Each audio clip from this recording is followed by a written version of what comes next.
¿Qué tal? Buenas tardes. Pues bueno, continuando con las funciones trigonométricas, vamos a resolver un problema de aplicación utilizando alguna de las tres funciones trigonométricas principales. Y el ejercicio dice así: un edificio proyecta una sombra de 32 metros, aquí está, cuando la inclinación de los rayos solares es de 45 grados.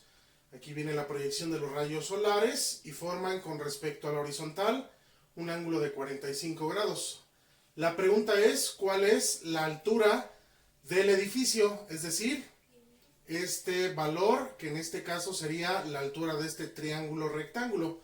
Se dan cuenta que se forma un triángulo rectángulo. Esta, la base del triángulo, es la sombra del edificio. Aquí está, estos son los rayos solares, forman un ángulo de 45 grados y bueno, la altura del edificio es este cateto. Bien, en este tipo de problemas siempre tienen que analizar los datos que tienen y los datos que les preguntan. ¿Qué datos tengo? Bueno, tengo un ángulo. Tengo el valor de la base del triángulo rectángulo, que es la sombra del edificio, que vale 32 metros. ¿Y qué me preguntan? Me preguntan por la altura del edificio. Tengo el ángulo, tengo la base del triángulo y me preguntan por la altura del edificio.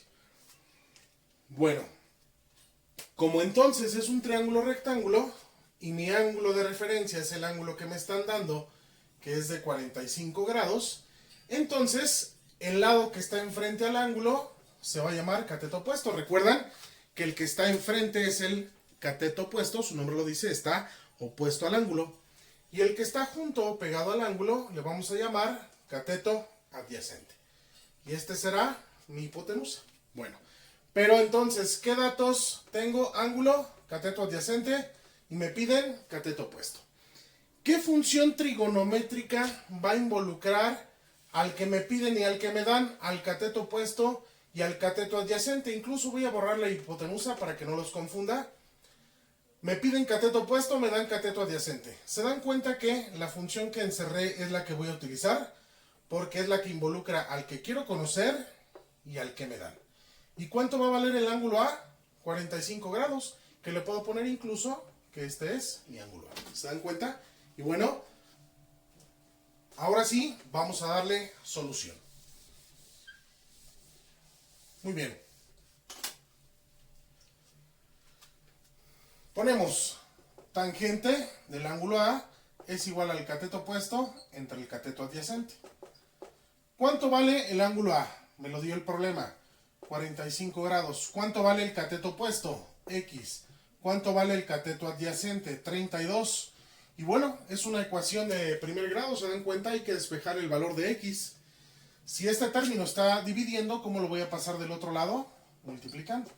Entonces queda 32, que es esta parte, 32 metros, por la tangente del ángulo, que es de 45 grados. De esa manera yo voy a poder encontrar X. ¿Quién es X? La altura del edificio que me están solicitando. Muy bien, bueno, pues toman entonces su calculadora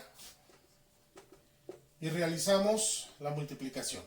32 por tangente de 45. En videos posteriores voy a subir el tema o el video de cómo poder resolver las funciones trigonométricas principales de algunos ángulos importantes sin el uso de una calculadora científica. Pero bueno, ahorita apóyense de una calculadora científica y ponemos 32 por la tangente de 45. Primero, tangente de 45 nos daría 1. Si yo entonces multiplico 32 por 1, nos da 32 metros. Colocamos las unidades porque me están hablando de metros. Quiere decir entonces que la altura de ese edificio es de 32 metros cuando se proyectan los rayos del sol con un ángulo de 45 grados formando una sombra de 32 metros. Bueno, esperemos que les haya gustado el video. No olviden comentar sus observaciones, suscribirse y dejar su like. Les deseo mucho éxito.